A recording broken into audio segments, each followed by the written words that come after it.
μέσα στην τεκνή μου Πέπα. Έτσος είναι ο αδερφός μου ο Γιώργης. Ετούτη είναι η μάνα μου η γουρούνα. Ετούτος είναι ο πατέρας ο γουρούνας.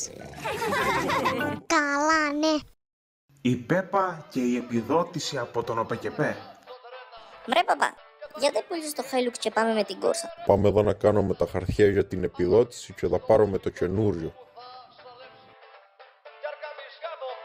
Εφτάξαμε. Ναι μρε, ναι. Κοίτα θέτε. Έλα, ήφερα τα χαρτιά να κάνουμε τις τελευταίες δηλώσεις. Μια μέρα επόμενη μόνο άντεστε πάνω. Άντε μωρέ να πάρουμε και αντουότα γιατί βαρέθηκα με την κούρσα. Μπιπ.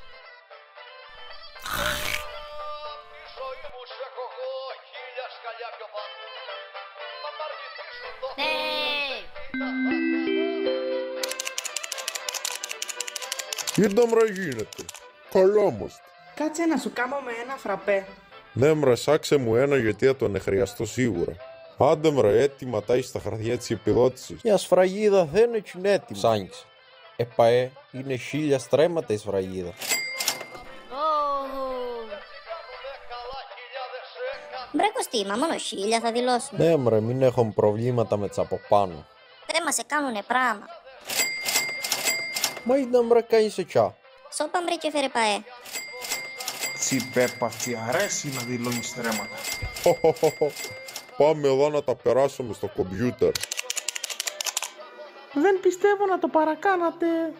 Όχι μπρε, μόνο μια 50.000 δηλώσαμε. Έτοιμα τα χαρτιά Τσιπέπας. Μωρέ Γιώργη, δήλωσε και εσύ μια 15.000. Κάτσε να σου συντράμω γιατί δεν μπορείς μοναχός σου. Με τούτα και με εκείνα η οικογένεια της κριτικιάς Πέπας εδήλωσε 50.000 στρέμματα και τουλάχιστον 10.000 ρήφια.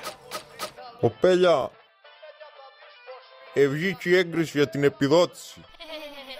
Έλα ούλη την επιδότηση, την έχω φαωμένη, να ζήσει ο ΠΚΠ.